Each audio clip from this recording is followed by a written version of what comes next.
Back when the bodybuilding world had never seen anything like it, a true freak of nature emerged. A man whose neck looked like it could crush steel, a neck so gigantic it rewrote the definition of size. This was no ordinary bodybuilder. This was the world's first NECKZILLA. Jeff King. Jeff King, the original, the undisputed, the first ever NECKZILLA of bodybuilding history. In the golden era of the 1980s, when aesthetics met raw, unfiltered size, Jeff King exploded onto the scene like a force of nature. This wasn't just another competitor. No, this was a genetic marvel who looked like he'd been sculpted out of granite, except someone had given him the neck of a heavyweight wrestler fused with a tank turret. At his peak, his traps and cervical muscles swelled so massively they blurred the line between man and mythical beast. In the golden era of bodybuilding, when size and symmetry ruled the stage, one man walked in and made the judges and the entire audience double take. Not because of his biceps, not because of his quads, but because of the sheer monstrosity sitting between his shoulders. Jeff King's neck wasn't just big, it was a 20-inch pillar of raw muscle, a living monument to freakish dedication. It was so massive, it blurred the line between human anatomy and comic book fantasy. Twice a week, he put that neck through a war zone of weighted harness lifts, resistance holds, and machine work so intense that gym myths claim he once snapped a neck machine bolt clean in half. While most bodybuilders treated neck work as an afterthought, Jeff made it a signature weapon, the crown that completed his titan-like physique. On stage, under the lights, that neck made him look untouchable, like the real-life NECKZILLA of bodybuilding history. King wasn't just a one-hit wonder. In 1983 alone, he conquered the AAU, Mr. America and NABBA, Mr. Universe titles, cementing his status as a rising icon. Fans couldn't believe their eyes.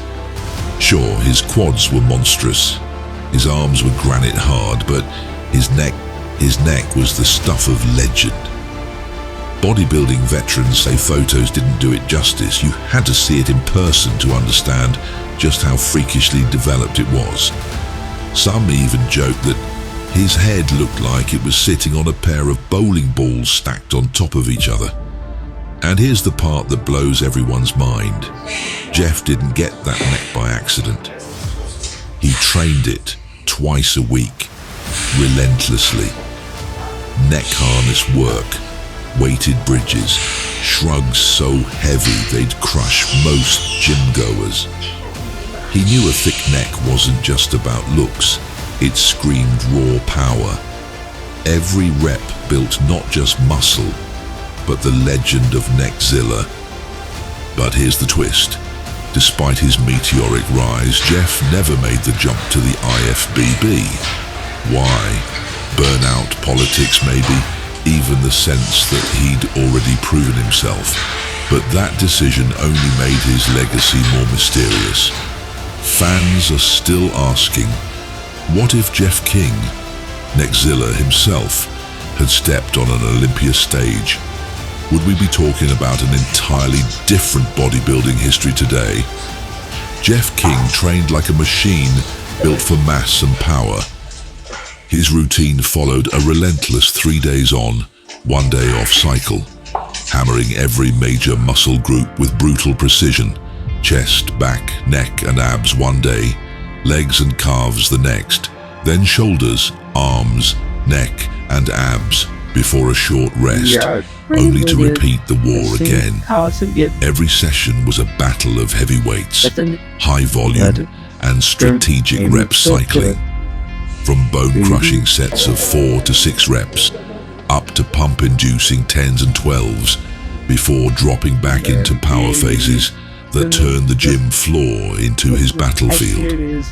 His leg days were legendary, featuring front squats, duck leg presses, hack squats, and calf raises that built monstrous wheels to match his upper body dominance. And then there was his neck, the freakishly huge 20-inch NECKZILLA that became his trademark, trained twice a week with such ferocity that fans swear he once snapped a neck machine bolt in half. Off the floor, his diet was a masterclass in discipline. 3,200 to 3,500 calories a day of pure fuel, egg whites, chicken, steak, fish, oatmeal, sweet potatoes, fruits and protein shakes, perfectly balanced to keep him shredded while feeding muscle growth. Cardio wasn't skipped either, with running, jump rope, cycling and stair climbs keeping him agile and conditioned. Everything was calculated from his meals to his recovery days, ensuring Jeff King didn't just grow muscle, he forged a physique that shocked the bodybuilding world. Jeff King didn't just build legs, he engineered lower body weapons that looked forged out of granite. His quads were so massive, so deeply carved, they seemed like they belonged to a gladiator straight out of ancient myth. Every rep of his leg day was pure brutality. Front squats that crushed the floor beneath him, duck leg presses loaded with plates until the machine groaned, hack squats that burned like fire, and calf raises that turned his lower legs into steel cables. The sweep of his quads flared like a bodybuilder's banner, thick and perfectly shaped, while his hamstrings and calves balanced the sheer volume with monstrous density.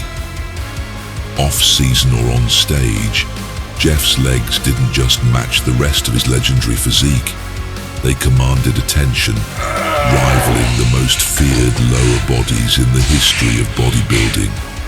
When Jeff walked out under the stage lights, those quads weren't just muscle, they were a declaration of war.